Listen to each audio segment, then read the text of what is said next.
মিয়ানমারে রাতভর তীব্র গোলাগুলির শব্দে আতঙ্ক ছড়িয়েছে এপারের কক্সবাজার এবং বান্দরবান সীমান্তে। গুলির ভয়ে নির্ঘুম রাত কেটেছে অনেকের।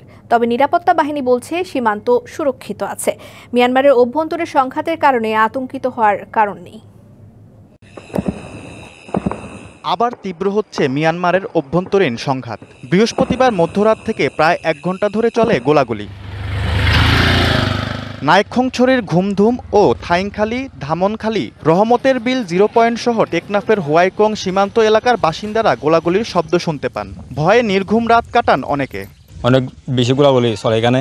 আমরা চরমভাবে উদ্বিগ্ন এবং সার্বভৌমত্ব রক্ষায় সীমান্তে যাতে কঠোর নজরদারিতা নিশ্চিত করা। দুর্গম এলাকা রয়েছে, বনপথ রয়েছে, স্থলপথ রয়েছে, নদীপথ রয়েছেন। বিজেপি অত্যন্ত সুনামের সহিত কাজ করতেছেন। আমরা মনে করি তারপরেও কিছু জনবলের ঘাটতি রয়েছে।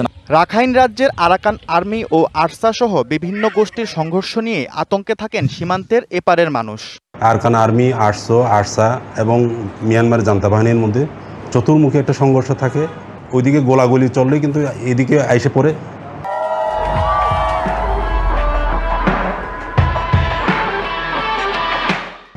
গোলা মানে সরাসরি গোলা অথবা খোসা বিভিন্ন ধরনের এটা একটা প্রাণহানির সম্ভাবনা থাকে। সীমান্তে জোরদার করা হচ্ছে নিরাপত্তা। নাফ নদীতে টহল দিচ্ছে কোস্টগার্ড। এছাড়া 271 কিলোমিটার স্থল সীমান্তে সতর্ক অবস্থানে বিজিবিও। নিরাপত্তা বাহিনী বলছে মিয়ানমারের অভ্যন্তরীণ সংঘাতের কারণে আতঙ্কিত হওয়ার কারণ নেই। বাংলাদেশ অংশে কোনো প্রবলেম নাই বা কোনো সমস্যা নেই। সমস্যা যেটা সেটা মিয়ানমারের অভ্যন্তরীণ একটা সমস্যা।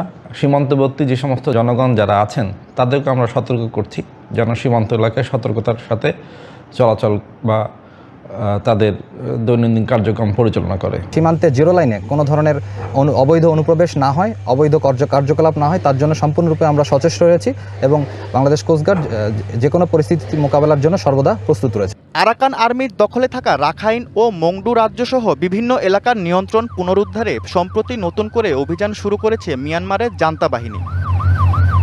DBC news desk.